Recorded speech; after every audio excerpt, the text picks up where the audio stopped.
We are creating this, I suppose, almost content strategy, this content plan for the next potentially 3, 6, 12, 18 months, so that our clients basically have a list of blog content that they can go away and write to target these keywords that hopefully will satisfy the intent of the searcher.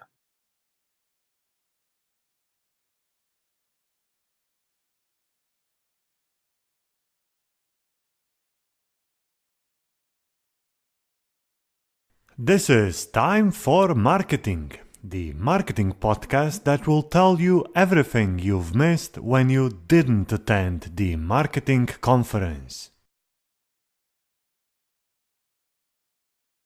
Hello and welcome to the Time for Marketing podcast, the podcast that tells you everything that you have missed when you didn't attend the marketing conference. As always, my name is Peter and I'm screaming hello from lovely Slovenia that is today for the first time this year covered in snow, and I'm a big fan of snow and very happy that we have it today or this year so early. Welcome to the podcast. We have an excellent guest today with us, but before I introduce you to our guest, you are, of course, very welcome to go and subscribe to this podcast in iTunes or Google Podcast or any other place where you like to listen and subscribe to podcasts. Even more interesting, even more important, if you would like to be a guest on this podcast, if you have had a presentation on any marketing conference, or if you are a marketer and you were on a marketing conference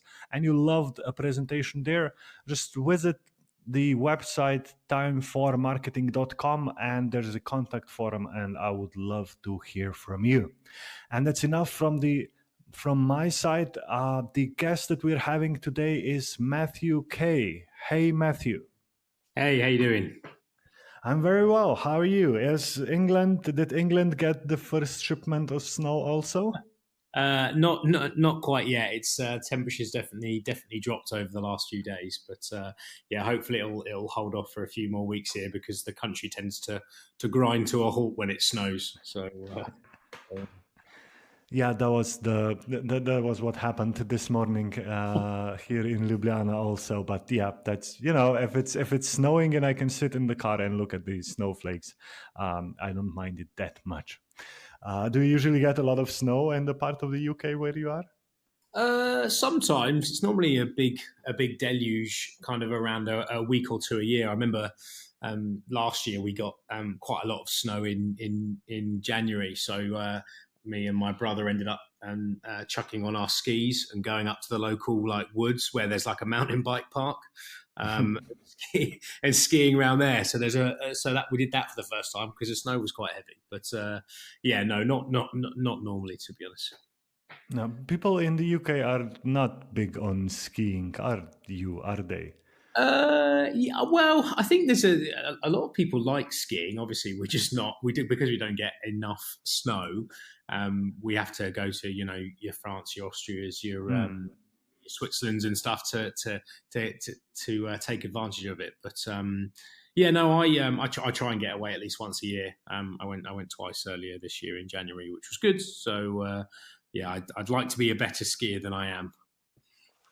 All right. Interesting. I didn't know that.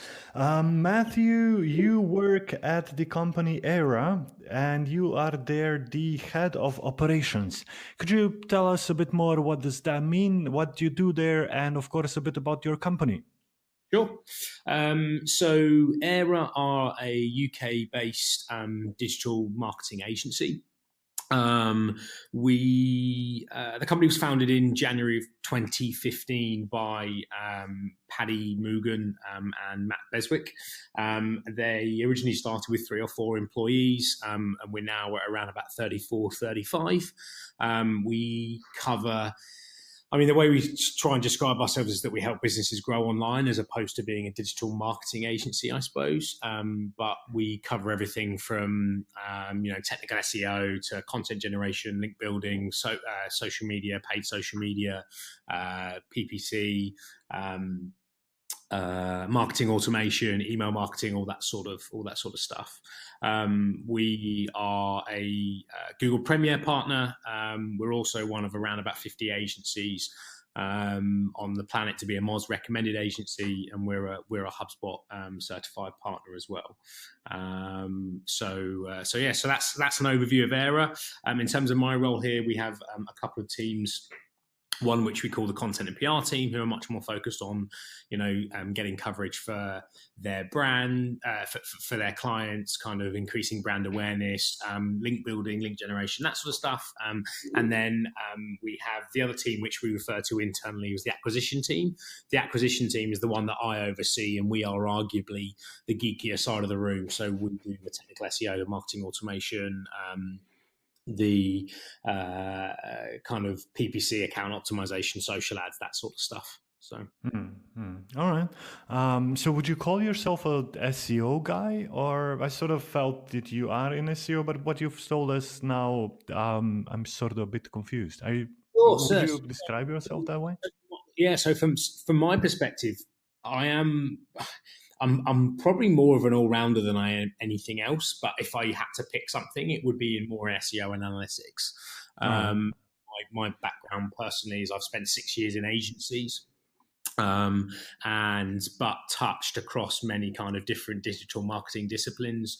So I've been there doing keyword research and doing tech audits and that sort of stuff. But I've also built kind of marketing automation workflows and drip campaigns. I've built PPC accounts.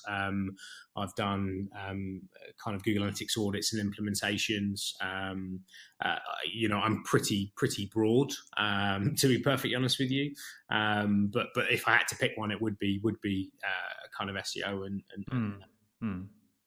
All right. I've invited you because you were a speaker at the Digitalzone 2018 conference in Istanbul. Your presentation there was named Beyond Keywords, How to Create Content That Matches Your Buyer's Journey. 2 things about that. How did you enjoy Istanbul? And number 2, you had 144 slides. Isn't that a bit too much? So Istanbul was great. The conference was really, really good, very well organized. If people are kind of over that way, they do run it annually. I would recommend that people go.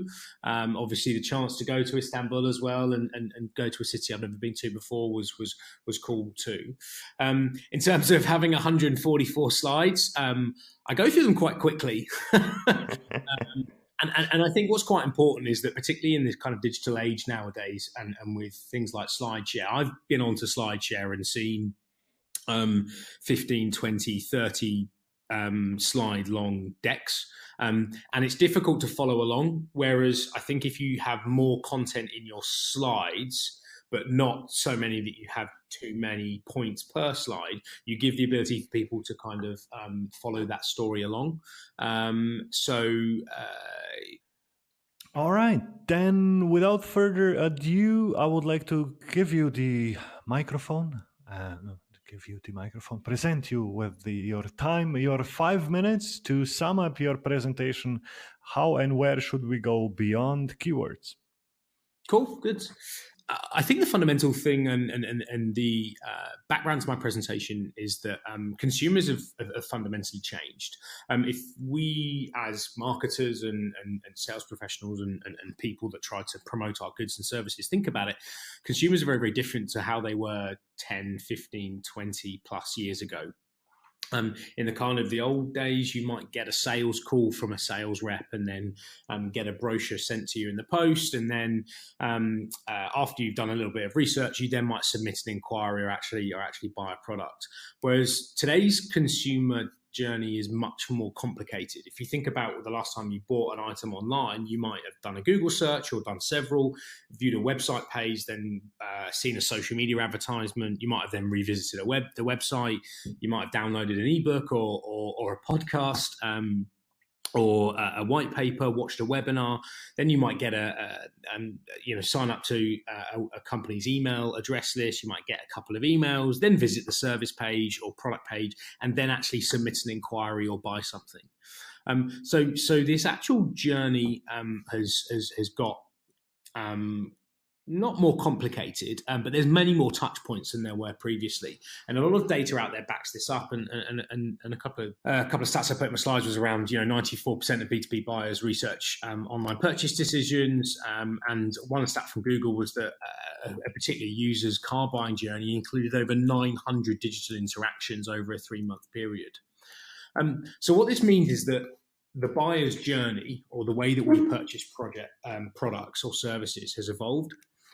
And the buyer's journey, or at least the methodology that we look towards, is this process of, doesn't matter what product you buy, everyone goes through this process, and you start at the awareness stage where you have you're starting to get symptoms of a problem or an opportunity, but you don't know what that is yet. And at the consideration stage, you then you understand what this actual problem is, and you're starting to look for solutions. And then in the decision stage, you've decided your solution, and you now need to choose a service provider or an actual vendor to carry out your particular solution of choice.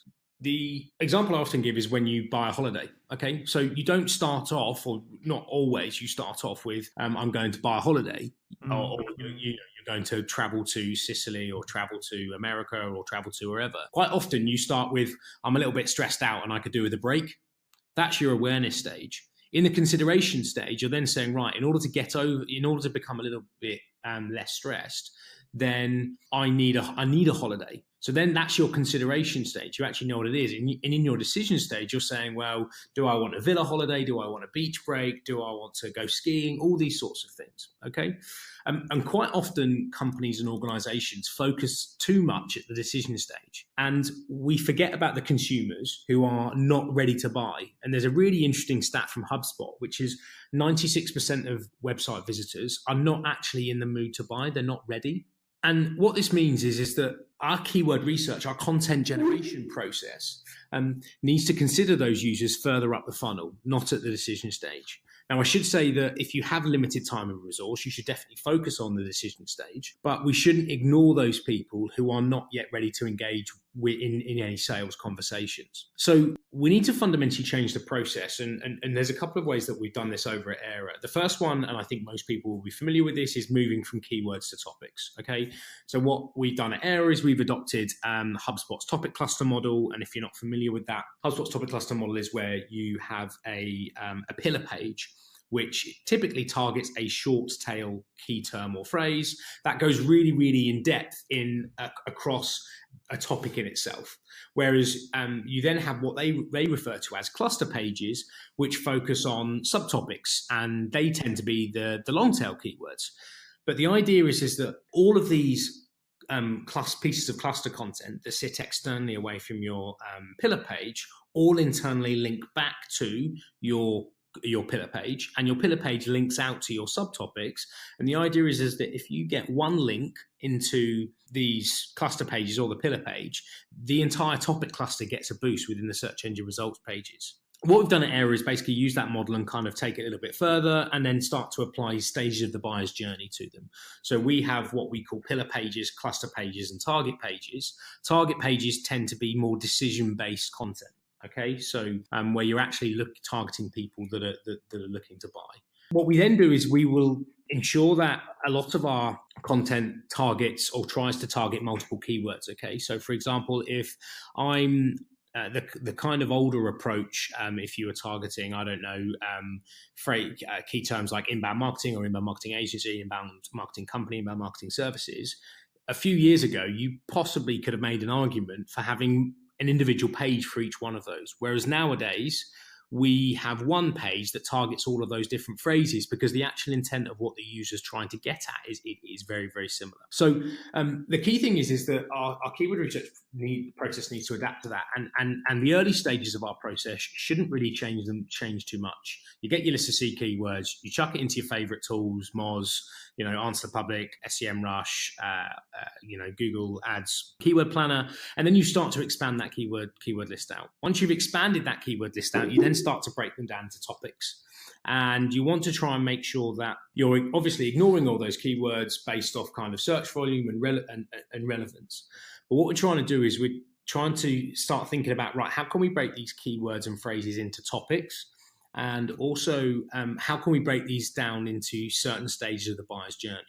So a good example is that, and this isn't black and white, but in the awareness stage, often people use key phrases like how to and troubleshoot and improve, optimize, at that early stage. Whereas in the decision stage, people use things like, test, reviews, pros and cons, buy, cost, that sort of stuff. And the idea is that we're trying to map these keywords to different stages of the buyer's journey. And when we're doing this, this enables us to start mapping our keywords that we've decided are appropriate for our client or for our websites to actually target, to then be mapped to existing website pages. So we are mapping our keywords to pages that they've already got on their site. And by doing this, we are creating our own content gap analysis, because we're basically saying we've got a list of all of these particular keywords that you can already target using pages you've got on your site. But also, here's a bunch of keywords you've not thought about, more often than not in the awareness and consideration stages of the buyer's journey. And we are creating this, I suppose, almost content strategy, this content plan for the next potentially 3, 6, 12, 18 months, so that our clients basically have a list of blog content that they can go away and write to target these keywords that hopefully will satisfy the intent of the searcher. The key thing about all of this is that we should, as SEOs, as marketers, should think beyond those people who are just ready to buy. If you think about that stat from HubSpot, 96% of people who visit your website are not ready to buy. That means only 4 people out of every 100 are actually interested then and there in purchasing your product. And we forget quite often about the other 96%. And I think that's the key kind of message and takeaway is to ensure that our keyword research process and our kind of keyword targeting and content creation should cater for that 96% of people. Because when you do that, and then you start to bring them to your website and answer the queries that they've got, then all your other marketing comes into play, like retargeting, lead generation, email marketing, all that sort of stuff. Thank you very much. I have, of course, a couple of questions. I'm not sure if this is a question, but it's sort of how I think about SEO. Sure. We are more and more moving to the beginning of the purchase journey. And that, of course, means that SEO is getting more and more important, because companies are usually don't have the money to buy ads for those keywords. So, organic and free traffic, however we call that, is really important for those keywords. But on the other hand, it gets really competitive, because all of those different companies then start to compete for the similar keywords. If everyone, I know it's just an example, but still, if everyone believes that I'm stressed out, I need something, then people that sell the tourism will prepare content for that, and people that sell cars will prepare content for that, and people that sell computers will prepare content to that. So is SEO getting more complicated? We know it is, but is it still worth it, or is it slowly just too competitive and it's not really worth it anymore? Sure. I mean, there's a few questions wrapped into there. I mean, is SEO worth it? Absolutely. Of course it is. It is arguably the best way to drive traffic on an ongoing basis for, in inverted commas, free. Okay. So obviously if you can get a keyword or phrase, particularly one with a decent amount of search volume on the first page, then that's a great way of driving additional traffic. Is it getting more competitive? Absolutely. And I think part of this keyword research process is and I haven't gone into detail on the reason why we exclude certain keywords or phrases, but you need to balance, how competitive that keyword is versus how valuable it is versus how much search volume there is. So we use a little Venn diagram, which is actually in my presentation, which is on my slide share, to kind of balance what we're targeting, because we need enough volume for it to be worthwhile to rank for the keyword. We need it not to be so competitive that it's going to be impossible to rank for that keyword. A great example I always use is that if a client comes to us who sells shoes, has an online shoe store, and they want to rank for Nike trainers, if they don't have a ridiculously big budget, it's going to be very, very difficult for them to get anywhere near that. And even if they do have a big budget, it's going to take them a hell of a long time to rank for that phrase. But then the last thing to consider is how important is that keyword to the business. If it's a really, really profitable keyword and there's not loads of search volume, you could argue and say, well, actually, we only need 1 or 2 customers out of this per year to make it worthwhile for us to go for it. So I think it's about hitting that sweet spot between those 3 things. If we come back to kind of your question around what happens if everyone starts going for the same keywords, I think fundamentally you have to adapt. You have to try and find those niches, try and find those low-hanging fruit, try and find a way to make your content slightly better, or to generate more links for you to try and outrank the people that are competing for those same phrases. But not only that, I think, and this is why we take quite a holistic approach to SEO, that we want to be better at qualifying people and converting those leads into customers, because SEO is obviously one way. You drive more traffic to a website. In theory, more comes out the bottom of the funnel. If you can increase the amount of people that are entering your lead generation funnel and making those users more qualified, that's another way to generate more leads, more customers, and in theory, more revenue. And of course, that is the most important thing. When you have content that is on the beginning of the consumer's journey and you rank for that, there needs to be something on that web page where you will get the email or the Facebook Messenger agreement or whatever from the user. Don't just let that user bounce off the page, because then you've done some branding, but we all know what branding means, right? Yeah, exactly. And it's something that we talk about, and we refer to it a little bit like a leaky bucket.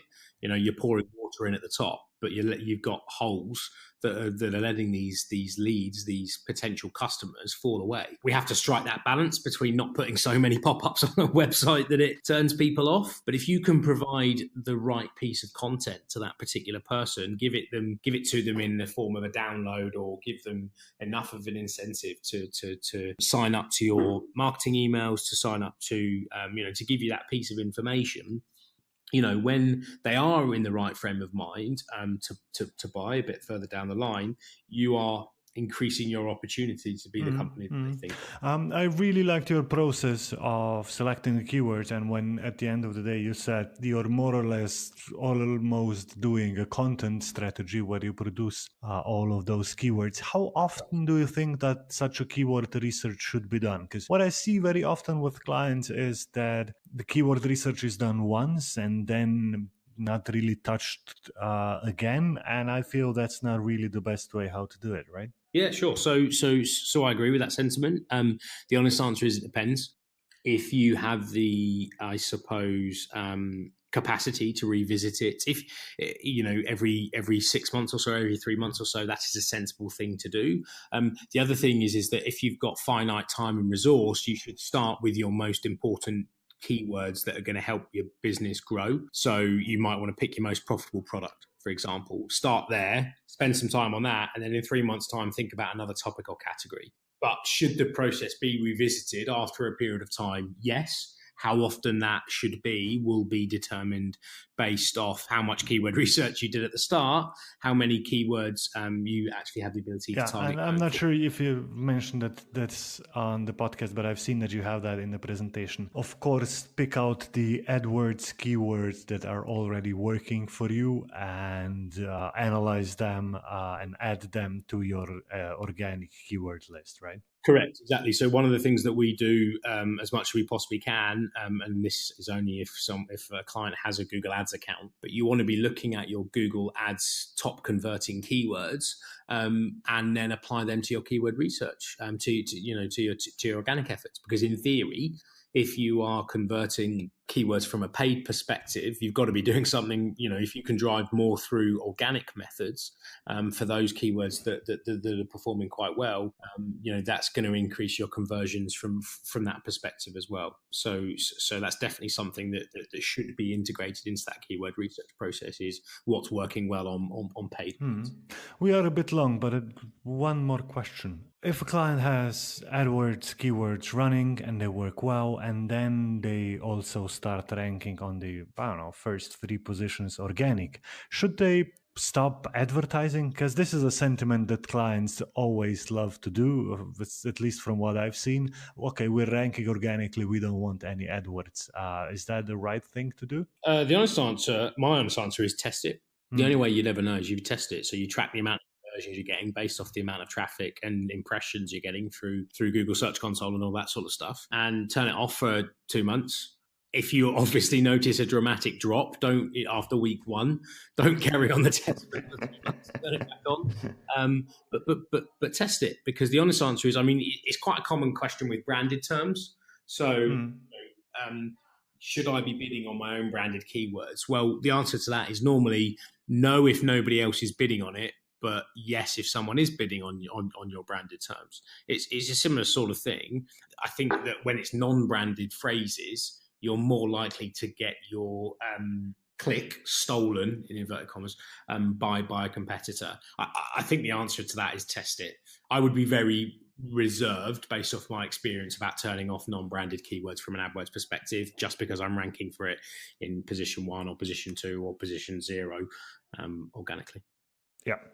All right, Matthew, thank you very much for being a guest at this podcast. We've heard a lot of interesting things. I will add your presentation to the show notes. That means if people visit timeformarketing.com and look at the podcast number 11, they will be able to follow your presentation and find everything else that you didn't have the time to mention in the presentation. How bad is Black Friday for you? Did I disturb you in the worst week of the year, or is it not that bad for you? So far, not too bad. I mean, one year, I think it was about 2 years ago, we actually broke a client's website because of the traffic that was being generated through it, which was kind of a good and a bad thing. Yeah, no, I think a lot of the stores at the moment are starting their Black Friday sales a little bit earlier to try and avoid the rush, on the site's infrastructure and all that sort of stuff. But maybe ask me that on Friday, and I'll tell you how. All right.